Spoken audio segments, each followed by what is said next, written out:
പ്രതിപക്ഷ നേതാവ് പിണറായി വിജയന്റെ വീട്ടിൽ റെയ്ഡ് നടത്തി ഇറങ്ങിയ ഇഡി ഉദ്യോഗസ്ഥരെ ആക്രമിച്ച സംഭവവുമായി ബന്ധപ്പെട്ട എസ്എഫ്ഐ തിരുവനന്തപുരം ജില്ലാ പ്രസിഡന്റ് അറസ്റ്റിൽ. ജില്ലാ പ്രസിഡന്റ് വിജയ് വിമലിനെ അഞ്ചുതെങ്ങിലെ വീട്ടിൽ കയറിയാണ് മ്യൂസിയം പോലീസ് അറസ്റ്റ് ചെയ്തത്. ഇഡി ഉദ്യോഗസ്ഥരെ ആക്രമിക്കുന്നത് തടയാനെത്തിയ പോലീസുകാരെ ആക്രമിച്ച കേസിലാണ് വിജയ് വിമലിന്റെ അറസ്റ്റ്. ഇതോടെ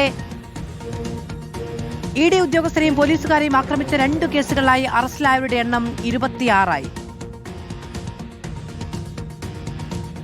CPIM ലോക്കൽ സെക്രട്ടറി, മുൻ കൗൺസിലർ, ഡിവൈഎഫ്ഐ ഏരിയ സെക്രട്ടറി, ഒടുവിൽ SFI ജില്ലാ പ്രസിഡന്റ്.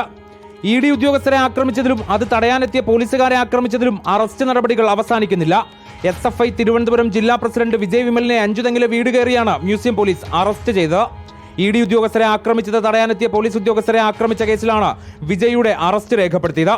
ഇതോടെ 2 കേസുകളിലുമായി ആകെ അറസ്റ്റിലായ പ്രതികളുടെ എണ്ണം 26 ഇന്നലെ മാത്രം 6 പ്രതികളെയാണ് പിടികൂടിയത്. ആദ്യം അറസ്റ്റിലായ 5 പ്രതികളുടെ ജാമ്യാപേക്ഷകൾ ജുഡീഷ്യൽ ഫസ്റ്റ് ക്ലാസ് മജിസ്ട്രേറ്റ് കോടതി തള്ളുകയും ചെയ്തിരുന്നു. എന്നാൽ ജില്ലാ പ്രസിഡന്റ് അക്രമ സംഭവങ്ങളിൽ ഉൾപ്പെട്ടിട്ടില്ലെന്നാണ് SFI ഭാഷ്യം. SFIക്ക് കേരളത്തിൽ നിരോധനമുണ്ടോ എന്ന് ആഭ്യന്തരമന്ത്രി വ്യക്തമാക്കണമെന്നും SFI തുറന്നടിച്ചു. ഞങ്ങളിവിടെ പ്രവർത്തിക്കണ്ടേ? ഞങ്ങൾക്ക് പ്രവർത്തിക്കണ്ട എന്നാണോ? എന്നാലും അദ്ദേഹം അങ്ങനെ തന്നെ പറയട്ടെ. ഞങ്ങൾ അടിയന്തരാവസ്ഥയിലൊക്കെ നിരോധിക്കപ്പെട്ടിട്ടുണ്ട്. അങ്ങനെ ഒരു നിരോധനമുണ്ടോ? നിരോധനം ഉണ്ടെങ്കിൽ രമേശ് ചെന്നിത്തല വ്യക്തമാക്കണം. അക്രമ സംഭവങ്ങളിൽ ഉൾപ്പെട്ടവരെ എല്ലാം പിടികൂടണമെന്നാണ് ഉന്നത ഉദ്യോഗസ്ഥർ ലോക്കൽ പോലീസിന് നൽകിയിരിക്കുന്ന നിർദ്ദേശം.